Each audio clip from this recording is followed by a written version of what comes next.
Okay, good afternoon. Good afternoon. Maybe. There we go.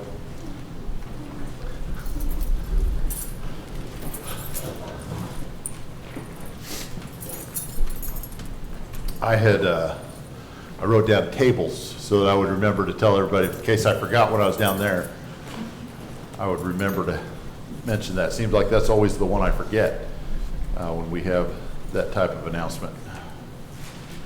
We are in Isaiah 58 and 59, and we kind of started that section last week, but if we, after going back through some of it and kind of looking where we left off and looking what was yet to come, if we just kind of jump back in where we ended last week, then I was afraid we would not do it all justice. Not that we ever do it complete justice, but I want to go back and start here and at the very beginning and kind of recap what we looked at the very beginning of 58 to start with, and then go from there. So we have worked our way all through Isaiah. Isaiah, the first 39 chapters are Isaiah writing to his contemporary Israelites of his time as they face some difficulties regarding the Syro-Ephraimite war, and so their war with the northern kingdom and the destruction of the northern kingdom and the Syrian army, and then the impact and the lasting effect that has upon the southern kingdom. And then more recently we looked at chapters 40 through 55, and we just kind of concluded that section, and that's Isaiah writing to a group of people that are in Babylonian exile, even though that doesn't happen for another like 150 years after Isaiah dies.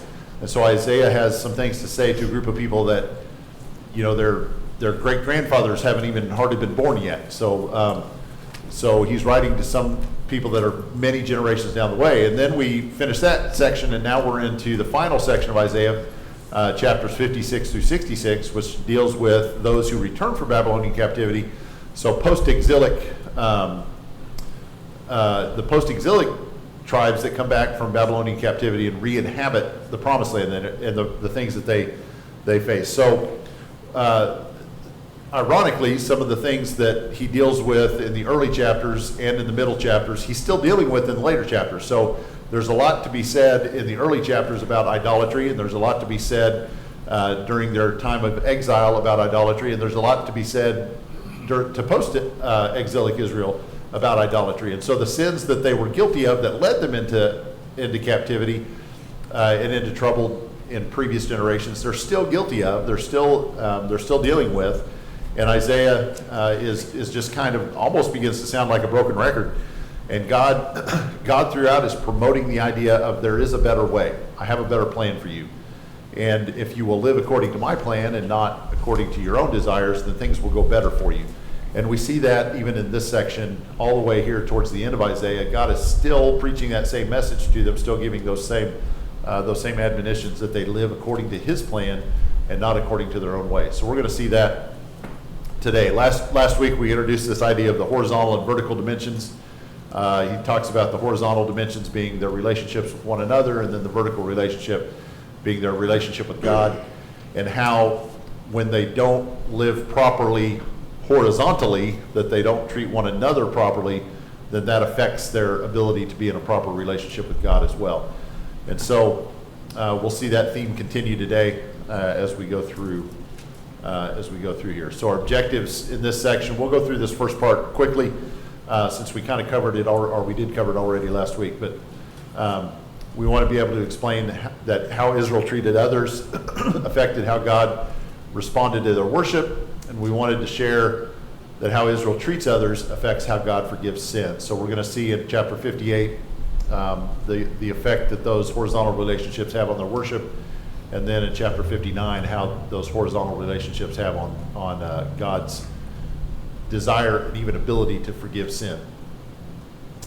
So the sins that were being committed in chapters 56 and 57, well, we saw a lot of idolatry, as we've been seeing all the way throughout. But not just that, but there were sins with the leadership. There were sins with how they cared for one another, sins of injustice and unrighteousness. And we'll see those same things highlighted in chapters 58 and 59. Those two broad biblical doctrines that stand in the background of these two chapters we just mentioned, worship is really comes to the forefront and is highlighted in chapter 58. And then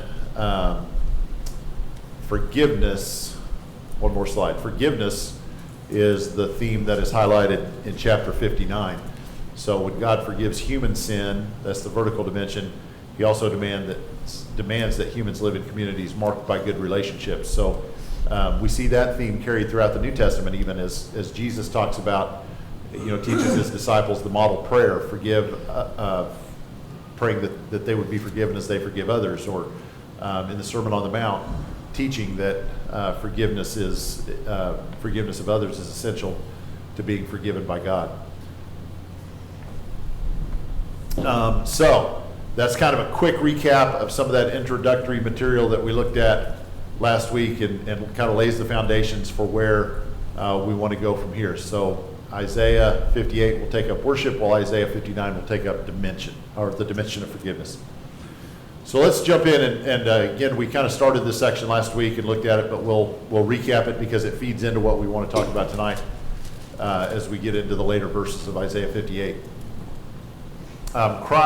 This is verses 1 through 7 of Isaiah 58, if you're following along. Cry loudly, do not hold back. Raise your voice like a trumpet. Declare to my people their transgression, and to the house of Jacob their sins. Yet they seek me day by day, and delight to know my ways. As a nation that has done righteousness and has not forsaken the ordinance of their God, they ask me for just decisions. They delight in the nearness of God. Why have we fasted and you do not see? Why have we humbled ourselves and you do not notice? Behold, on the day of your fast, you find your desire and drive hard all your workers. Behold, you fast for contention and strife, and to strike with a wicked fist. You do not fast like you do today, to make your voice heard on high. Is it a fast like this which I choose, a day for a man to humble himself? Is it for bowing one's head like a reed, and for spreading out sackcloth and ashes as a bed? Will you call this a fast, even an acceptable day to the Lord? Is this not the fast which I choose? To loosen the bonds of wickedness, to undo the bands of the yoke, and to let the oppressed go free, and to break every yoke? Is it not to divide your bread with the hungry, and bring the homeless poor into the house? When you see the naked, to cover him, and not hide yourself from your own flesh? And so we've already looked at this section last week, but I want to go back and just kind of point out a few things from these verses.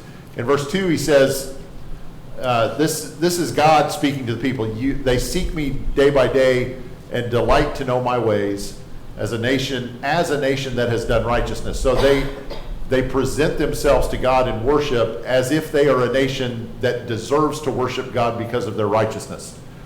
They approach God as though they are in a right relationship with him, and they present their worship to him as though they have not offended God by their sin.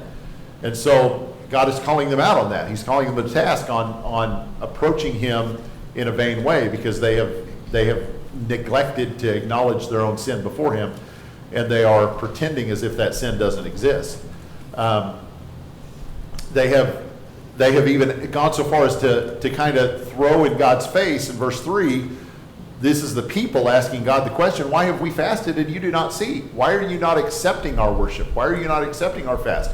Here we are, we're humbling ourselves before you. Do you see how humble we are, God? Do you see that we're doing it right? And you have not responded. You have not reacted the way that we think you should react. That you have not given us what we think you should give us based on how faithfully we are serving you. And so that's pretty bold. That's a bold thing to come before God and say, but they're saying that. And, why have we humbled ourselves and you do not notice?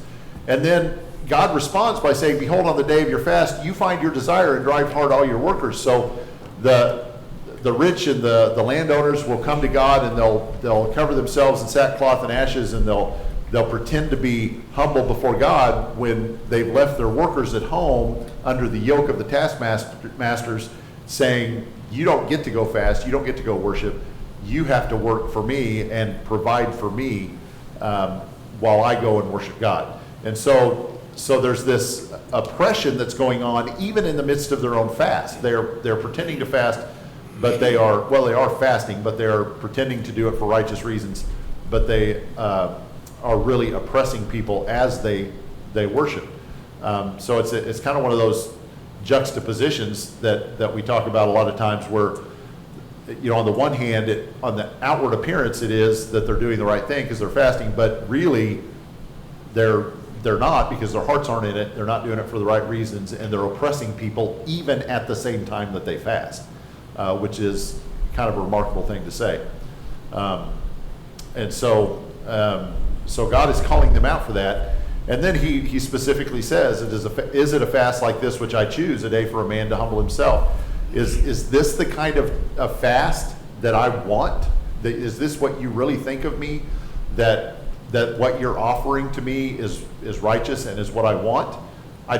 You're bowing your head like a reed, you're spreading out sackcloth and ashes, and you're calling it a fast while you oppress people, while you sin, while you have idols at your home, while you are also sacrificing to the high places.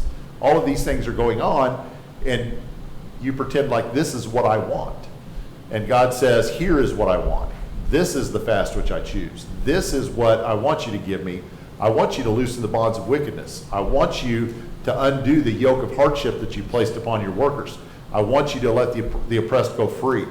I want you to divide your bread with the hungry and to bring the homeless into the house and to cover the naked and to hide, to reject your own fleshly desires. That's what I want. But you're offering me these outward things that mean nothing to me, that I don't want.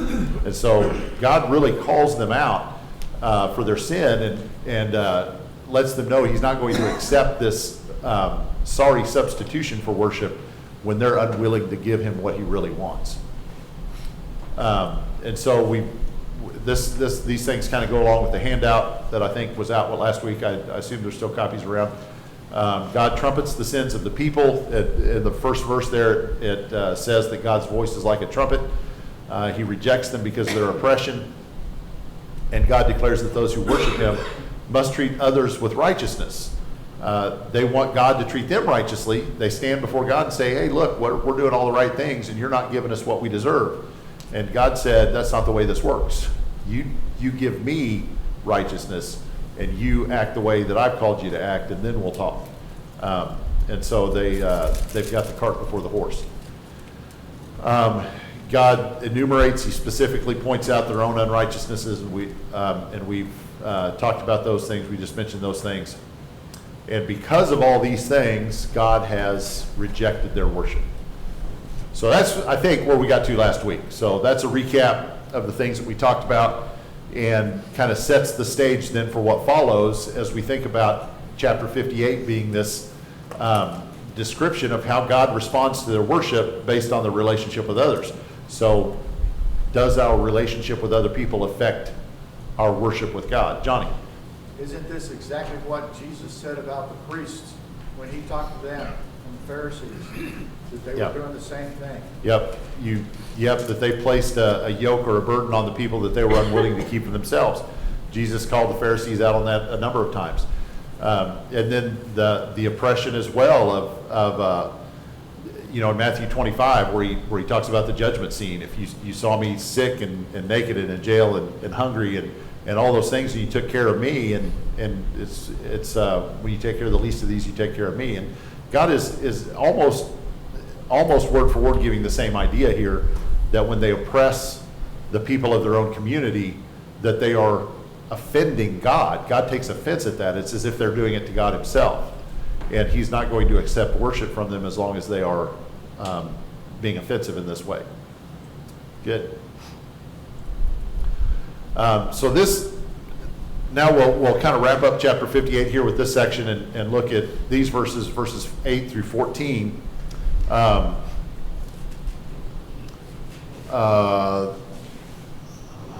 think there was one other. Nope, we're good. Okay, I have notes, but they're later on. Okay, so then verses 8 through 14, then your light will break out like the dawn, and your recovery will speedily bring forth, and your righteousness will go before you. The glory of the Lord will be your rear guard. Then you will call, and the Lord will answer. You will cry, and he will say, here I am. If you remove the yoke from your midst, the pointing of the finger and speaking wickedness, and if you give yourself to the hungry and satisfy the desire of the afflicted, then your light will rise in the darkness, and your gloom will become like midday. And the Lord will continually guide you and satisfy your desire in scorched places, and give your strength to your bones, and you will be like a watered garden and like a spring of water whose waters do not fail. Those from among you will rebuild the ancient ruins. You will raise up the age-old foundations, and you will be called the repairer of the breach, the restorer of the streets in which you dwell. If, because of the Sabbath, you turn your foot from doing your own pleasure on my holy day, and call the Sabbath a delight, the holy day of the Lord honorable, and honor it, desisting from your own ways, from seeking your own pleasure and speaking your own word, then you will take delight in the Lord, and I will make you ride in the heights of the earth, and I will feed you with the heritage of Jacob your father, for the mouth of the Lord has spoken. So, this section, he calls it the blessings of a caring community. So this is kind of we have this pattern almost continually through Isaiah where God calls out the sins of the people, and he talks about how they're not going to be accepted, or they're going to be punished, or they're going to suffer because of their sins. And then he almost always accompanies that with a section where he says, here's how it should be. Here's my plan. I didn't bring you into the promised land and give you this inheritance so that I could then punish you. That's not why I brought you into this relationship. I brought you into the relationship so that I could bless you. And I want to do this. I want to bless you, and here's what needs to happen in order for those blessings to take place. So God calls for a different course of action. If it's kind of the old I just lost the way the phrase goes, but if you keep doing what you've always done, you'll always get what you've always got. Is that it? Something like that? So, if The real definition of insanity. the real definition of insanity, doing the same thing over and over again and expecting a different result. So generation after generation after generation, they oppress people, they follow idols, they reject God's way, and generation after generation receive some sort of punishment or some sort of consequence for that. And God all along is saying, maybe we should try something different. Maybe we should try a different way. And he always presents that way to them to try, and sometimes it's helpful, sometimes they accept his help, sometimes they don't. But it seems like it never lasts very long. So if the people follow God's course of action, they will achieve better results. Because they're asking God, have we not done what you wanted us to do, and you're not blessing us? And God says, as a matter of fact, you haven't done what I've asked you to do. So no, I'm not blessing you. And then he says, let's try it this way. Do what I've asked you to do. Quit oppressing people. Act righteously. Seek justice. And then I'll bless you. Let's see if that works. And the people kind of scratch their head and can't figure it out. It's easy to be hard on them. It's easy to be judgmental about the way they do it, and maybe not see it in ourselves as easily.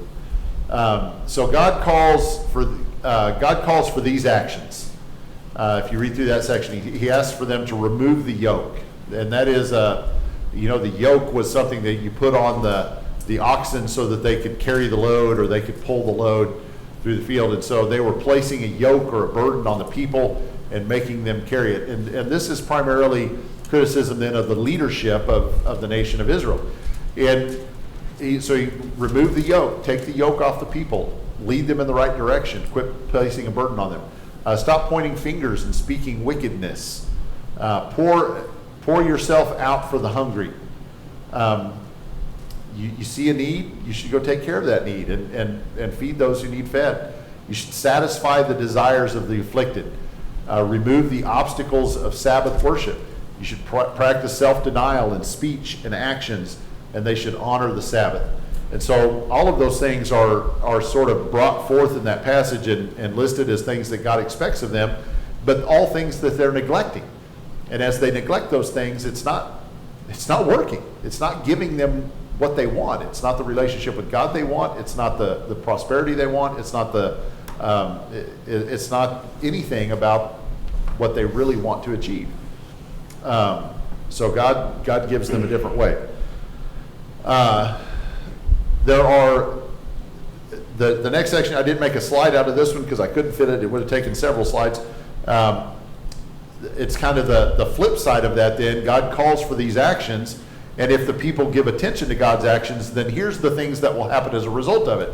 So if they do these things, it says they will live in the light, that they will receive healing.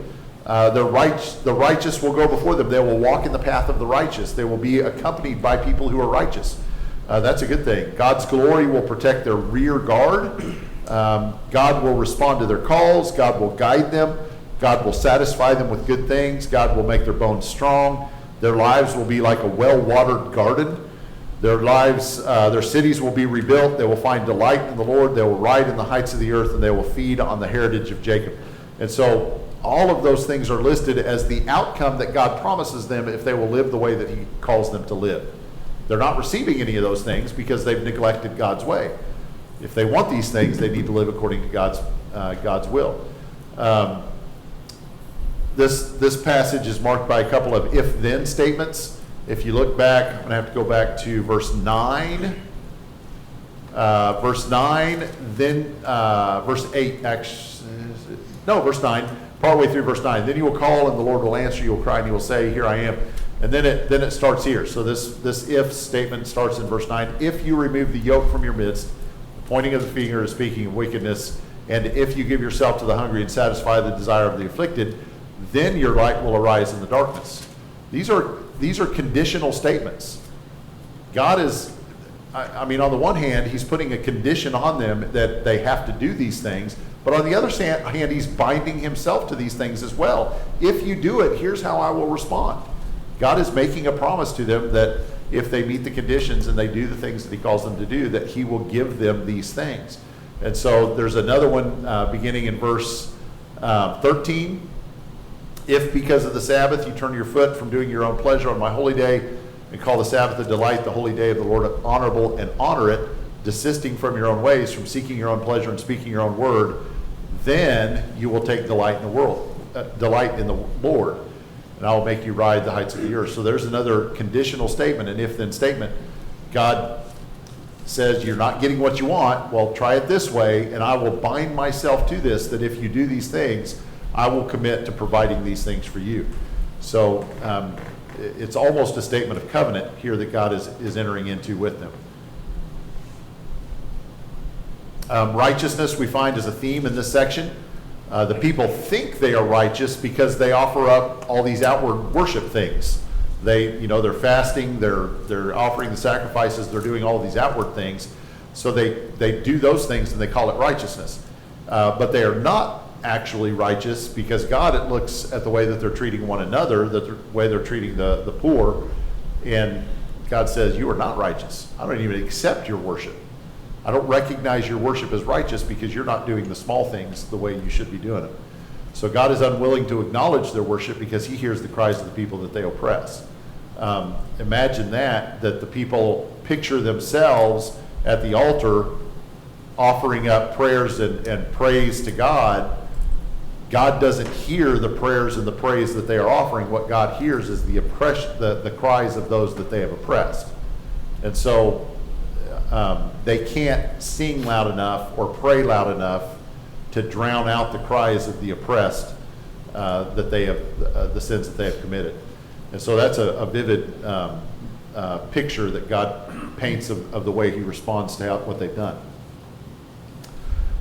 So the conclusion there is that when people seek justice in the community, their righteousness goes before them. We don't have to go to worship and commit the acts of worship and say, God, here is my righteousness. Their righteousness has preceded them to worship. They go to worship God and they are worshiping him in righteousness because they've already done the things that God has called them to do. And that's a completely different view of worship, I think, than perhaps sometimes we think about. That righteousness needs to go first, and then we worship. So that is an interesting thought. There's some interesting things about Sabbath keeping in this section as well. In Isaiah 56, turn back to Isaiah chapter 56 and look at verses 4 and 5. We just saw this a couple of weeks ago. Isaiah 56 verse 4 and 5 says, "For thus says the Lord to the eunuchs who keep my Sabbath and choose what pleases me and hold fast my covenant, to them I will give in my house and within my walls a memorial and a name better than that of sons and daughters. I will give them an everlasting name which will not be cut off." And so this is an interesting promise to make to eunuchs. First of all, eunuchs were not a full part of the community. They were not allowed into the innermost part or innermost courtyard of the temple to be able to worship at the highest level of worship. They couldn't go into where the court of the Jewish men. They had to stay out in the court of the Gentiles, and they just couldn't worship fully because of their status as a eunuch. And then just kind of think about the promises that God makes to them there in verses 4 and 5. They hold fast my covenant. And then verse 5, "I will give them a house and within my walls a memorial and a name better than that of sons and daughters." How many sons and daughters does a eunuch get? Not a one. They don't get sons and daughters. That's kind of the whole point. And then the end of that, "I will give them an everlasting name which will not be cut off." And so the idea of cutting a name off was that their line stopped with them. If you made the promise or you made a curse of somebody, if God says your name will be cut off from among your people, that means your progeny don't continue. You don't have any children after that, and you are no longer part of our society. That's the definition of a eunuch. They don't have a name that's going to continue. They can't depend on their name lasting into forever because they have no children. But God says, if you as a eunuch worship me the way I'm supposed to be worshiped and you honor me the way I'm supposed to be honored, I will remember your name. I will give you a name that goes on to forever. And so God is making a powerful promise even to people that were rejected by society. He is making that powerful promise to them to be his children, and that he will provide for them and care for them. Just a quick question. Did they sometimes choose to be eunuchs? They could choose to enter into a type of service whether it be to the queen's harem or whatever that we read about in Esther's time was overseen by a eunuch. We have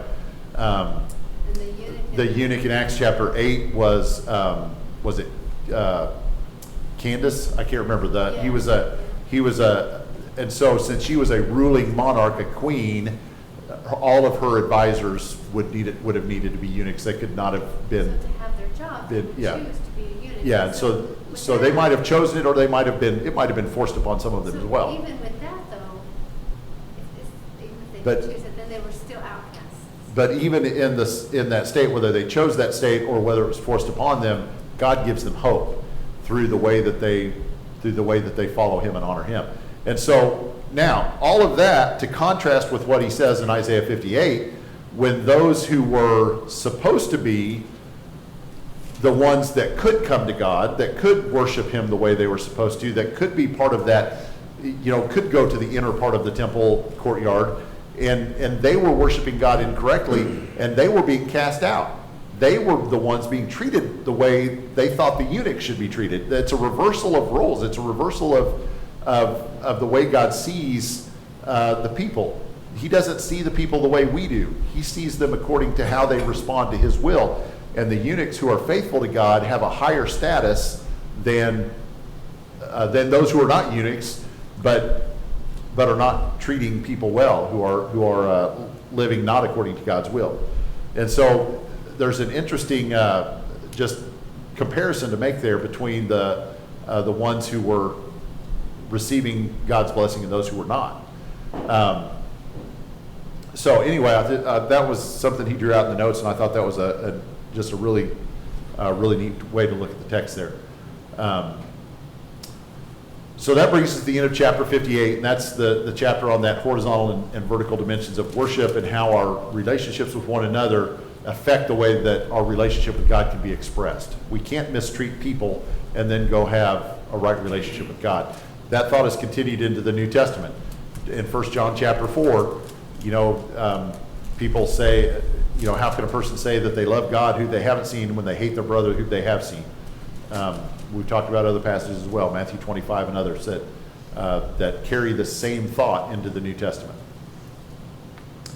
Isaiah 59, we see that horizontal and vertical dimensions of forgiveness. And so we're going to look at the three different sections of Isaiah 59 here. We'll start with verses 1 through 8, which is Israel's refusal to give up sin.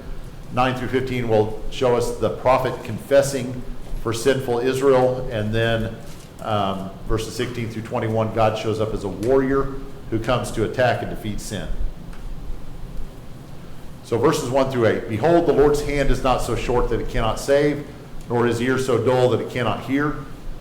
But your iniquities have made a separation between you and your God, and your sins have hidden his face from you so that he does not hear. For your hands are defiled with blood, and your fingers with iniquity. Your lips have spoken falsehood, your tongue mutters wickedness. No one sues righteously, and no one pleads honestly. They trust in confusion and speak lies. They conceive mischief and bring forth iniquity. They hatch adder's eggs and weave the spider's web. He who eats of their eggs dies, and from that which is crushed a snake breaks forth. Their webs will not become clothing, nor will they cover themselves with their works. Their works are works of iniquity, and an act of violence is in their hands. Their feet run to evil, and they hasten to shed innocent blood. Their thoughts are thoughts of iniquity. Devastation and destruction are in their highways. They do not know the way of peace, and there is no justice in their tracks. They have made their paths crooked. Whoever treads on them does not know peace. That's kind of heavy. Not a lot of positivity in that passage. But this passage does declare to us a couple of things. First, God's power over sin is not the thing that's in question. He starts off with that thought in verses 1 and 2. God's hand is not so short that it cannot save, nor his ear so dull that it cannot hear. It's not that as you bring your gifts to the altar or as you come to worship that God has gone on vacation and has just forgotten about you or he can't hear you. There's a barrier. There's a problem in the way, and it's not God's problem. It's not his fault. And it's Israel's sin that keeps them from enjoying God's forgiveness, which is kind of an interesting position to be in. How can you be forgiven if you haven't sinned? But how is it that sin becomes the thing that makes it so God can't forgive us? And it has to do with their refusal to give up their sin. They're clinging to their sin. Or even admit it, maybe. I'm sorry? Or even admit it. Or even admit that they have sinned as they stand before God offering their sacrifice and saying, why won't you accept it? They're not even willing to admit that they have sinned. And they're certainly not wanting to turn away from that sin. So it's the horizontal issues that cloud those vertical issues. It's not that God can't forgive, it's that God won't forgive as long as they're clinging to their sin. And so just a couple of thoughts. I like the way he said this. The grand vision for post-exilic Jerusalem that is outlined in this section is never achieved because the people's sin set the whole vision to the side. God continually presents this vision of what he wants for his people, and their sin is the constant barrier that gets in the way of that vision being achieved. It's not because God can't achieve his own vision, it's because their sin continually gets in the way. And so that's the picture that is presented here. Notice I think it's an interesting thing to think about what he says about God. He talks about God's hand and God's ear in verse 1. His hand is not so short that it can't save, his ear so dull that it cannot hear. There's no problem with God's hands and ears. They are fully intact, they're fully functional. But then the very next section, your iniquities have made a separation between you and your God, your sins have hidden his face from you so that he does not hear. And there's another mention of God's face. So his hands, his ears, his face, they're all functioning as they should. But then verse 3, your hands are defiled with blood, your fingers with iniquity, your lips have spoken falsehood, your tongue mutters wickedness. There's a defectiveness, a deficiency, and an ineptness in the people's character, and their expression of the way that they're supposed to be living. And so the problem is not with God, it's with the people, and he draws that connection through the use of that body part imagery, talking about the different ways they function. There's no problem with God's function, it's a problem with the way the people are functioning.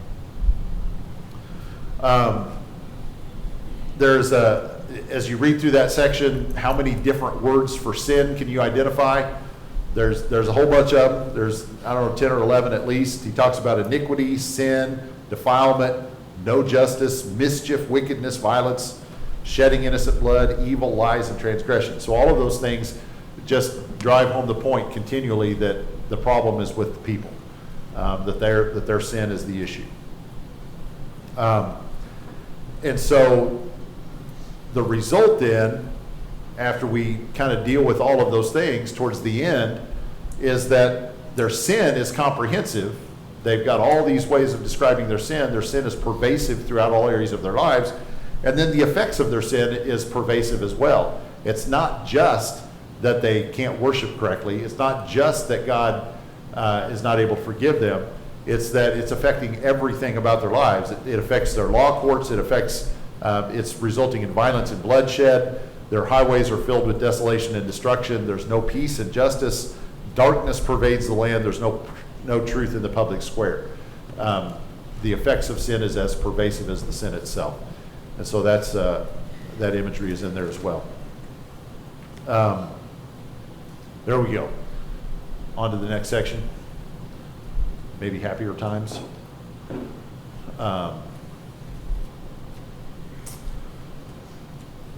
In this section, we see the confession of sin.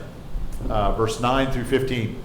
Therefore, justice is far from us, and righteousness does not overtake us. We hope for light, but behold, darkness. For brightness, but we walk in gloom. We grope along the wall like blind men. We grope like those who have no eyes. We stumble at midday as in the twilight. Among those who are vigorous, well, we are like dead men. All of us growl like bears and moan sadly like doves. We hope for justice, but there is none. For salvation, but it is far from us. For our transgressions are multiplied before you, and our sins testify against us.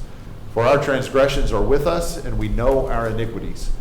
Transgressing and denying the Lord, and turning away from our God, speaking oppression and revolt, conceiving in and uttering from the heart lying words, justice is turned back, and righteousness stands far away. For truth has stumbled in the street, and uprightness cannot enter. Yes, truth is lacking, and he who turns aside from evil makes himself a prey. Now the Lord saw, and it was displeasing in his sight that there was no justice. That last part of that, actually, we talk about the way the verses are divided sometimes. That last, starting with now the Lord saw, that actually should go in the next section. I should have just put it there. So in this section, there's the confession of sin. Sin grips the community. And as pervasive as the sin was, and as pervasive as the effects and the results of that sin was, we have a full confession of sin here from the prophet. And there's speculation amongst scholars or commentators on who it is that's speaking. Is this the people speaking, or is this the prophet Isaiah speaking on behalf of the people? Is it the words that Isaiah gives them so that they can confess their sin properly when they come to a knowledge of it? Since he's writing before them, it's hard to put exactly kind of how that's to be read, whether it's one or all three of those is fine, I think. But the fact of the matter is that sin needs to be confessed, and as long as the people are clinging to their sin and unwilling to confess it, God is not going to hear them. He's not going to remove that sin from them.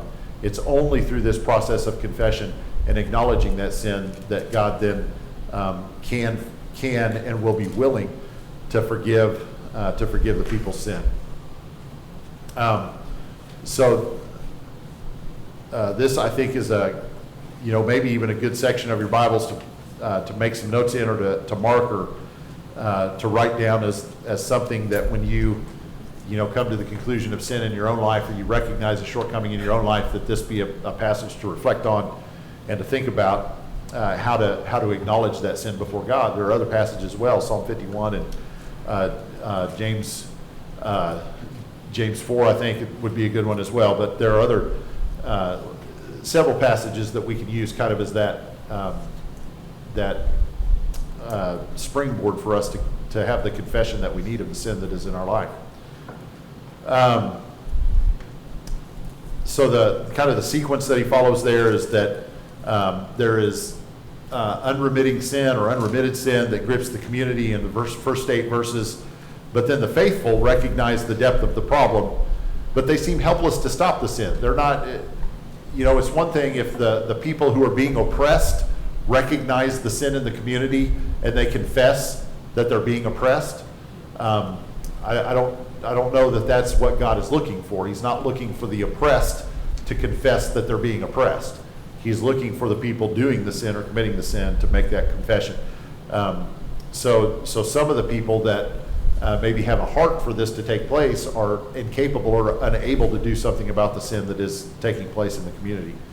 And then we're going to see God's response to that. So God responds, it begins at the end of verse 15 there. Now the Lord saw, and it was displeasing in his sight that there was no justice. And he saw that there was no man, and was astonished that there was no one to intercede.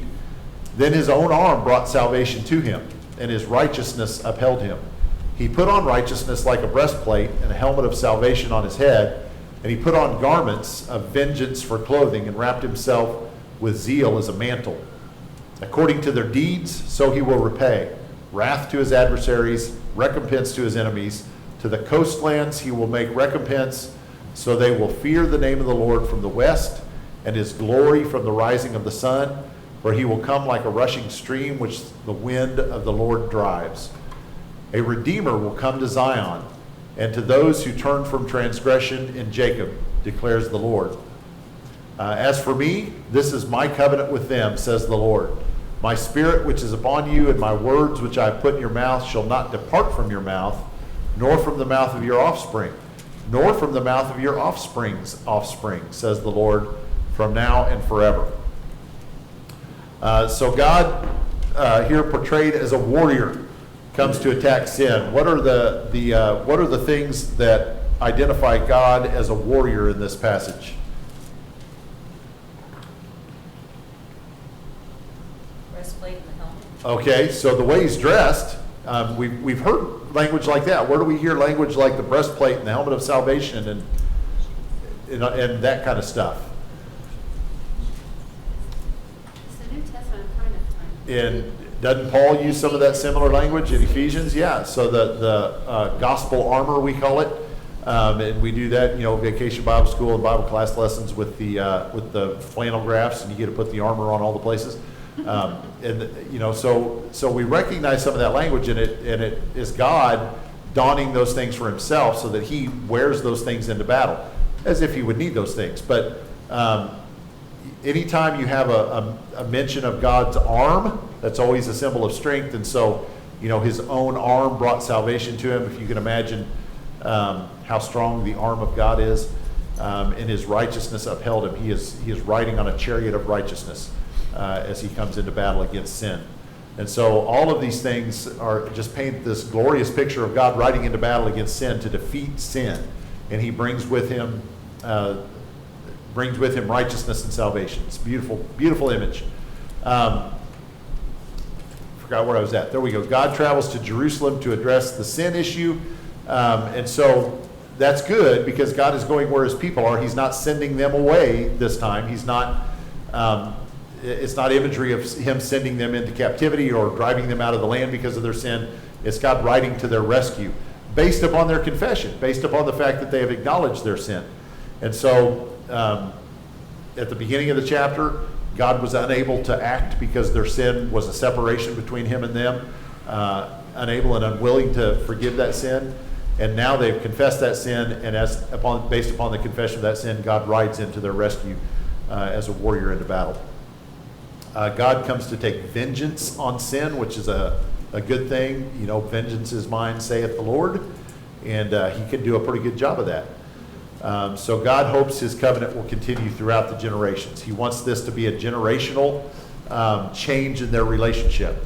If you will acknowledge your sin and I can forgive you and we can enter a right relationship together, and then you can teach your children how to live righteously and how to take care of people and how to worship properly and how to confess their sin, then this is something that I want to continue through the generations. And that's a good thing as well. You have in there about, I mean, this kind of reminds me of Jeremiah 31:31. Yeah, it does. There is a connection there because he even says, he even uses the word somewhere. Didn't he use the word covenant? Or was that in the last section? But the idea of it being a covenant with his people, there it is in verse 21. Yeah, this is my covenant with them. And that is a kind of a direct comparison then to Jeremiah 31, where he talks about the covenant that he will bring. And it won't be a covenant where people enter into it based on birth and then they have to be taught who God is, but they'll know who God is as they enter the covenant. And that's kind of a similar thought to what's being portrayed here as well. I like that connection. Okay. Couple of thoughts to wrap up this section. Do the horizontal and vertical still relate to one another in our day as they did in ancient Israel? Is there still that connection between the horizontal and the vertical as regards our worship and our forgiveness today? Yes. Don't say no. Okay. Yes, absolutely. And we have clear indications of that through the New Testament as New Testament writers call us how to live properly in Christ. Regarding our worship, that we, that we are, Matthew 25, as we already mentioned, that we feed the poor, visit the sick and the afflicted and all those things, and that Christ will recognize that. And then also as it relates to forgiveness, we have Christ giving the parable of the unforgiving steward. We have him teaching his disciples to pray about forgiveness and those things that show us these exact things, that our relationship with God is directly affected by the way that we relate to those around us. But, and this is just my opinion, but also it's going to depend on how others respond. We can do the best we can. That's Yeah, I mean, but as long as we have committed ourselves to righteousness and acting righteously and with justice in those things, somebody can reject our righteousness, can reject our justice, but that doesn't. We're not held accountable for their rejection of our righteousness. So the key is in how we respond and how we interact with others. So in what ways do we render our worship displeasing to God, and how can we make our worship more pleasing to him?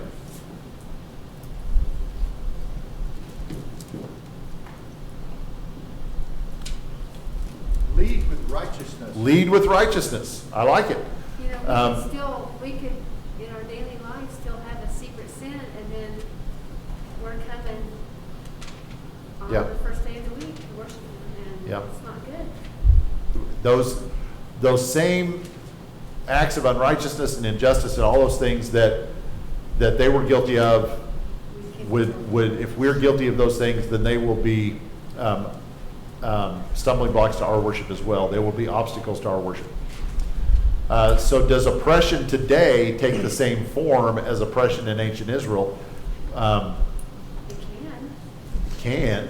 I think there's nothing new under the sun, and so is what Solomon taught us. But Where there's abuse, there's oppression. yeah, so forms of abuse and forms of not honoring the leadership positions that we might have over somebody, whatever that, in the business world and the community and whatever, and oppressing people in that way, not using the resources that God has placed at our disposal properly to alleviate the hurting of others, I think is a form of oppression. And so those are things they were all guilty of, and those are things that we can be guilty of as well. All right. Chapter 60 to 63 for next Wednesday. That sounds like a lot. 4 chapters. We can do it.